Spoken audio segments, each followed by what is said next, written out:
বাংলাদেশে সবার জন্য সুস্বাস্থ্য বাস্তবায়ন এবং স্বাস্থ্যনীতি ও ব্যবস্থা গবেষণার মাধ্যমে প্রাথমিক স্বাস্থ্যসেবা সংস্কারের অগ্রগতি এই প্রতিপাদ্যকে সামনে রেখে রাজধানীর সিরডাপ অডিটোরিয়ামে অনুষ্ঠিত হয়েছে এক সেমিনার। বিভিন্ন গবেষণা প্রতিষ্ঠান ও স্বাস্থ্য সংশ্লিষ্ট সংগঠনের সহযোগিতায় আয়োজিত অনুষ্ঠানে উপস্থিত ছিলেন প্রধানমন্ত্রীর স্বাস্থ্য বিষয়ক বিশেষ সহকারী ড জিয়াউদ্দিন হায়দার, সরকারের ঊর্ধ্বতন কর্মকর্তা এবং স্বাস্থ্য খাতের বিশিষ্ট ব্যক্তিবর্গ। সেমিনারে বক্তারা বলেন, দেশে স্বাস্থ্য খাতে গবেষণার প্রয়োজনীয়তা বাড়লেও গবেষণার ফল বাস্তবায়নের ক্ষেত্রে এখনও সীমিত। সরকারি ও বেসরকারি উভয় প্রতিষ্ঠানে গবেষণালব্ধ তথ্যের কার্যকর ব্যবহার নিশ্চিত করার উপর গুরুত্ব আরোপ করেন তারা।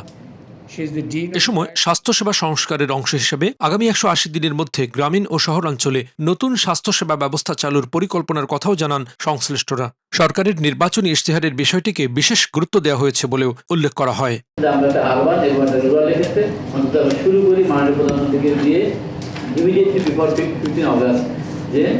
শুরু করে আমরা ওই 180 দিনের মধ্যে যেন আমরা এটা শুরু করি যে আমাদের দেশের প্রেক্ষিতে কেন জানি রিসার্চটাকে ইনকর্পোরেট করার ক্ষেত্রে আমাদের ঘাটতি আছে। কিন্তু এবার পজিটিভ হলো যে আমরা গভর্নমেন্টের যে ভিউটা কন্টিনিউয়াসলি কিন্তু পলিসি লেভেল থেকে পলিটিক্যাল অ্যাঙ্গেল থেকে আমাদের এইগুলো ইমপ্লিমেন্ট করার চাপ আছে এবং চাচ্ছে দ্রুত এটা আমরা করতে পারি। বক্তারা আরো বলেন, অর্থ বছরের শেষ দিকে তড়িঘড়ি করে বাজেট ব্যয়ের যে প্রবণতা বা জুন সিন্ড্রোম রয়েছে তা থেকে বেরিয়ে আসতে হবে। সারা বছর জুড়েই পরিকল্পিতভাবে বাজেট ব্যয় নিশ্চিত করার আহ্বান জানান তারা। একই সঙ্গে দুরারোগ্য রোগীদের আর্থিক সহায়তা 60,000 টাকা থেকে বাড়িয়ে 1 লাখ টাকা করার সিদ্ধান্তের কথাও জানান তারা। জুন সিন্ড্রোমে আমি সর্বোচ্চ 40% টাকা খরচ করতে পারবো।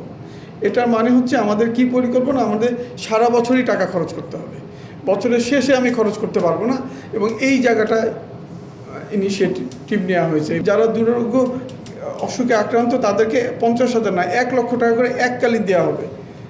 তারপরে ধরেন 1 লক্ষ স্বাস্থ্যকর্মী নিয়োগ করা হবে, 5,000 ডক্টর নিয়োগ করা হবে। প্রধানমন্ত্রীর স্বাস্থ্য বিষয়ক বিশেষ সহকারী ড জিয়াউদ্দিন হায়দার বলেন, দেশের ইতিহাসে স্বাস্থ্য খাতে সবচেয়ে বড় বাজেট বরাদ্দ দেওয়া হয়েছে, যা স্বাস্থ্য গবেষণাকে আরও এগিয়ে নিতে সহায়ক হবে। তিনি বলেন, উন্নত দেশগুলো তাদের বাজেটের প্রায় 3% গবেষণায় ব্যয় করলেও বাংলাদেশে এ হার এখনও অনেক কম। তাই স্বাস্থ্য গবেষণা প্রতিষ্ঠান বিএমআরসিকে আরও শক্তিশালী করার উপর গুরুত্ব আরোপ করেন। তিনি আরও বলেন, বর্তমানে দেশের প্রায় 95% ওষুধ দেশেই উৎপাদিত হচ্ছে। আগামীতে মেডিকেল ইকুইপমেন্ট উৎপাদন ও রপ্তানির দিকেও বিশেষ নজর দেওয়া হচ্ছে। পাশাপাশি রোগ প্রতিরোধে জনসচেতনতা বৃদ্ধিকে সর্বোচ্চ গুরুত্ব দেওয়ার কথাও জানান তিনি। বিএমআরসির আপনার সক্ষমতা কীভাবে বাড়াবো, তাদের বাজেট কীভাবে বাড়াবো, সেইটা নিয়ে আমাদের চিন্তা করা উচিত। মাননীয় প্রধানমন্ত্রী বলেছেন যে আপনারা প্রপোজাল নিয়ে আসেন, বিএমআরসি কত টাকা লাগবে। আমার রিসার্চ বাজেট যদি আমাকে 20 গুণ বাড়াতে হয়, বাড়ানোর পর যদি আপনারা মনে করেন যে আমাদের বাংলাদেশের স্বাস্থ্য গবেষণার উন্নতি হবে, আমাদের স্বাস্থ্য খাতের জন্য কাজে লাগবে, টাকাকে আমার কাছে কোনো প্রবলেম মনে হয় না। সাধারণত যে দেশগুলো উন্নতি করেছে তারা সেই দেশের প্রায় 3% বাজেটের 3% টাকা রিসার্চ এবং ডেভেলপমেন্টে খরচ করে। আর আমাদের দেশে আমরা করি 0.3%। বিএমআরসির অ্যানুয়াল বাজেট মাত্র 20 কোটি টাকা। বাংলাদেশ মেডিকেল ইউনিভার্সিটি একটা ইউনিভার্সিটি অ্যাপেক্স বডি, তাদের রিসার্চ বাজেট 20 কোটি টাকা। তো এই টাকা দিয়ে তারা কি রিসার্চ গ্রান্ট দিবে বা কি রেগুলেটরি ফাংশন তারা ম্যানেজ করবে, এগুলো তো আমরা বুঝতেই পারছি। আমরা 95% ওষুধ আমাদের দেশে তৈরি করি আর প্রায় 5% বাইরে থেকে আমরা ইম্পোর্ট করি। ইন কন্ট্রারি মেডিকেল ইকুইপমেন্টের মাত্র 4% বা 5% আমাদের দেশে তৈরি করি আর প্রায় 95% আমরা বাইরে থেকে ইম্পোর্ট করে নিয়ে আসি। এবার বাজেট আপনারা দেখবেন, আমরা বলেছি যে মেডিকেল ইকুইপমেন্ট উপরে আমরা আমরা স্পেশাল ট্যাক্স ব্রেক দিব, হ্যাঁ, আগামী 5 বছরের জন্য।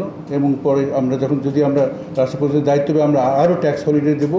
আমরা more and more private investment attract করতে চাই to build our medical equipment industry. প্রিভেনশনের উপরে আমাদের কোনো অ্যাওয়ারনেসই আমরা ডেভেলপ করাতে পারিনি। আমরা এই সিস্টেমকে ভাঙতে চাই, আমরা এটাকে রূপান্তর করাতে চাই।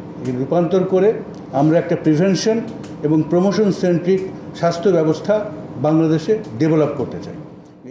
গবেষণালব্ধ তথ্যের কার্যকর প্রয়োগ, প্রাথমিক স্বাস্থ্যসেবার সম্প্রসারণ এবং রোগ প্রতিরোধে জনসচেতনতা বৃদ্ধির মাধ্যমে সবার জন্য সুস্বাস্থ্য নিশ্চিত করার প্রত্যয় ব্যক্ত করে শেষ হয়েছে দিনব্যাপী এই সেমিনার। হেমায়েতুল্লাহ নূর, মেডিকেল পোস্ট।